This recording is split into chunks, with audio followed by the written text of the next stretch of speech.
નાજીરભાઈ 5 મસાલા cup દૂધ અને અડધું ચાનું કટિંગ પીવા મને અહીંયા આપી દ્યો. એટલે એવું શું થાય ભલામણા? આખો કપ લ્યો ની.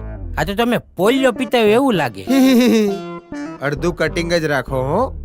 બસ. કેમ છે બાકી ચા? અરે નાજીરભાઈની ચામાં કઈ જોવાનું હોય?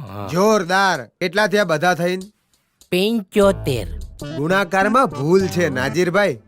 5 મસાલા કપ દૂધના 15 પંચાને 75 જ થાય ને. અને આ અડધી પીધી એના. અરે સાહેબ, તમારા પૈસા થોડી લેવાના હોય. ઈ રેવા દ્યો હો.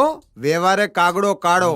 પૈસા તમારે અડધી ચાના તો લેવાના જ છે ને મારે આપવાના છે. બાકી સાહેબ છે ને આપડા બેયના ગાભા કાઢી નાખશે હો. આ લ્યો. સાહેબની આ વાતને આ નાજીરભાઈનો ટેકો છે.